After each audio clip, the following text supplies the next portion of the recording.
Seattle has nearly 30 nonstop flights a week to Taipei. That's more than New York, Chicago, and Houston combined.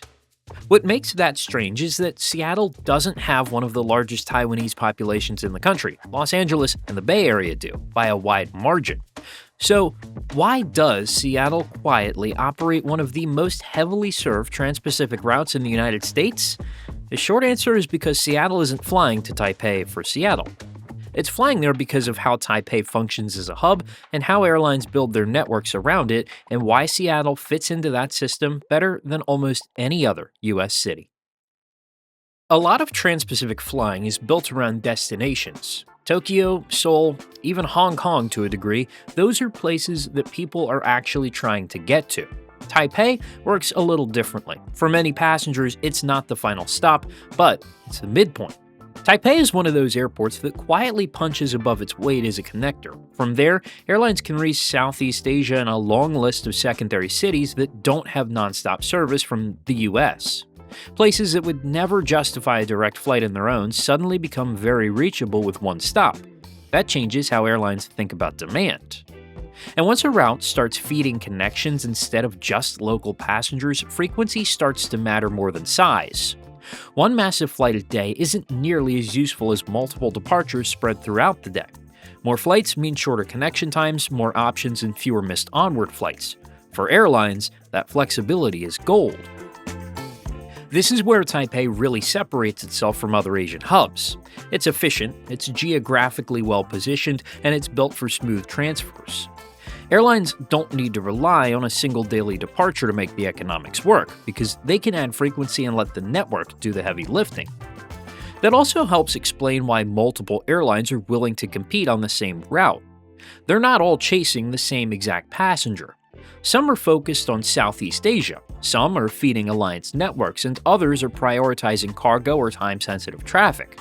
Taipei gives them room to do all of that without stepping on each other too much. When you see a route like Seattle to Taipei operating at this scale, it's less about how many people want to go to Taiwan specifically and more about how many places that flight unlocks beyond it. So, you're now wondering, why Seattle? On paper, it's not the obvious choice. It's not the biggest city on the West Coast, it's not as internationally dominant as Los Angeles or San Francisco, and it doesn't have the sheer volume of other West Coast hubs. But once you look at how airlines actually use Seattle, it starts to make a lot more sense. Geographically, Seattle is in a relatively comfortable spot for transpacific flying. Flights to Asia are efficient without being extreme, and airlines don't have to deal with the same level of congestion and slot pressure you see farther south. That makes scheduling easier, especially when you're trying to run multiple departures a week instead of just one big daily flight. Seattle also operates like a gateway without feeling like one. It has a strong domestic connectivity, plenty of long-haul infrastructure, and room to grow, but it doesn't come with the operational headaches that airlines run into at LAX or San Francisco. So for carriers, that combination is pretty hard to ignore. Cargo plays a bigger role here than most people realize, too. The Pacific Northwest moves a lot of high-value freight, and long-haul routes like this benefit from having strong cargo demand underneath the passenger operation. Even when the passenger demand fluctuates, cargo helps smooth out economics and makes higher frequencies easier to justify, in addition to Eva Air and China Airlines operating cargo flights specifically. And just as important is who Seattle doesn't have to compete with nearby.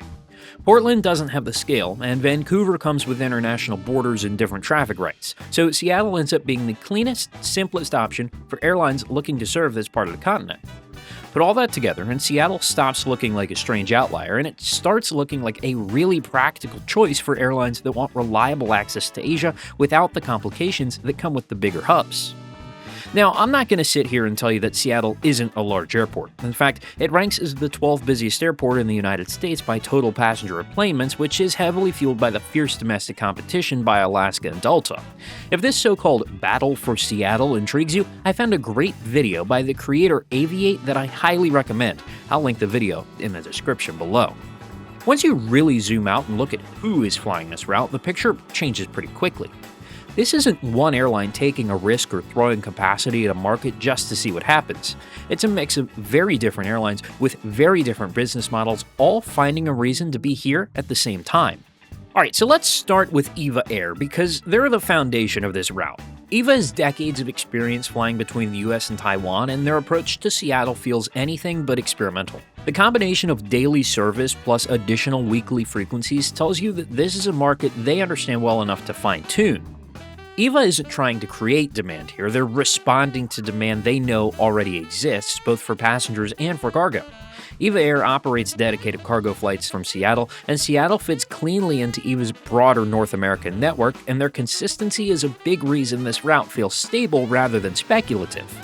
Then there's China Airlines, which takes a more selective approach but ends up reinforcing the same conclusion.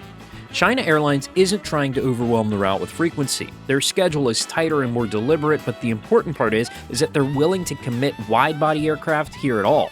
That signals confidence. Seattle doesn't have to be China Airlines' biggest U.S. market for the route to make sense, it just has to be reliable, and their continued presence suggests that it is. Where things really get interesting is when you start looking at how U.S. airlines fit into this picture, though. Delta doesn't operate long-haul routes like Seattle to Taipei on a whim. When Delta commits to daily service, it's usually because the route plugs into something much larger. Seattle has actually quietly become one of Delta's most important long-haul gateways, especially for Asia, and Taipei fits neatly into that strategy. What makes Delta's presence even more compelling is that they're not relying on the flight to stand on its own. They have a partnership with China Airlines, and Taipei effectively becomes a connecting point into a much larger part of Asia than Delta could ever serve directly. Passengers can fly Delta into Seattle, cross the Pacific to Taipei, and then continue onward on China Airlines to destinations across Southeast Asia and beyond. So from the passenger's perspective, it feels like Delta suddenly has a much deeper Asian network than what's visible on their own route map. That kind of partnership changes how the route performs. Delta doesn't need every seat filled by someone flying Seattle to Taipei specifically. Some passengers are connecting onward, others are coming back the other way, so the route works because it feeds into multiple systems at once and not just this one specific city pair. So we know that China Airlines has a partnership with Delta Airlines, but what if I told you that wasn't the only US airline that China Airlines has a partnership with? Now, it's less obvious, but arguably just as important. Southwest Airlines also has interline partnerships not just only with China Airlines, but also Eva Air. It's not a code share and it's not an alliance-level relationship, but it does allow passengers to book a single itinerary from a Southwest city through Seattle onward to Taipei on both carriers. That matters because Southwest touches a huge number of secondary and mid-sized cities across the United States that don't have nonstop international service of any kind. So suddenly, Seattle becomes a gateway not just for the Pacific Northwest, but for a much broader swath of the country. Passengers who might never consider piecing together separate tickets can now reach Taipei and beyond with a relatively straightforward connection. Southwest isn't adding capacity across the Pacific, but it is helping fill seats by expanding the pool of people who can realistically use this route. All of this helps explain why Seattle to Taipei supports so much frequency without collapsing under its own weight. However, there's one more airline that flies this route: Starlux. This might be the clearest signal of all, because Starlux is a relatively young airline with a carefully curated route map and a premium-focused brand. They didn't need to enter an already competitive market like this, but they chose to anyway. That decision only makes sense if the underlying demand is strong enough, flexible enough, and diverse enough to support another approach. Starlux stepping into Seattle doesn't overcrowd the route, but it validates it. So if you want to deep dive into the 3 Taiwanese airlines that I just talked about, might I suggest you check out another fantastic creator, Benjamin over at Fly Further. He recently took a look into Eva Air, China Airlines, and Starlux and has a plethora of informative aviation videos that any fan of this channel will surely enjoy. Again, that link is down in the description below. So at this point, it's fair to ask whether a route like this is built to last. Long-haul flying is expensive, frequency is usually the first thing airlines cut when demand softens, and on the surface, Seattle to Taipei looks like exactly the kind of service that would get trimmed back in a downturn. But the more you look at it, the less fragile this route actually seems. One reason is that demand here isn't coming from just one place. It's not dependent on a single airline, a single type of passenger, or even a single reason for flying. Some people are going to Taiwan, others are connecting onward, some are flying for business, others for leisure, and a meaningful amount of value is moving in the cargo hold underneath it all.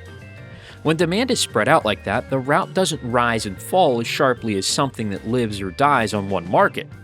And another factor is the number of airlines involved. Now, that might sound counterintuitive, but having multiple carriers on the route actually adds stability. Instead of one airline being forced to make an all-or-nothing decision, capacity can adjust gradually. Frequencies can be trimmed and schedules can be shifted and aircraft can change, so the route doesn't disappear overnight just because of conditions change, but maybe the capacity changes. And that's really the key difference here. If demand softens, the route doesn't need to vanish. It can shrink, rebalance, and still make sense. So these airlines, they have room to maneuver without walking away entirely, which is usually a sign that something has moved beyond the experimental phase. For this route to truly unravel, something much bigger would have to change. Taipei would lose its role as a connector. The Asia-Pacific demand would need to structurally shift away from the kinds of flows that make this work, or airline partnerships and network strategies would have to move into a completely different direction. Short-term swings and seasonal slowdowns probably wouldn't be enough on their own. And that's what makes Seattle to Taipei interesting in a broader sense. It doesn't look like a prestige route and it doesn't dominate headlines, but it quietly reflects how modern transpacific flying actually works. Flexible gateways, shared networks, multiple airlines solving the same problem in different ways. In that sense, this route isn't just busy. It's a glimpse at where long-haul flying has been heading, even when most people aren't paying attention.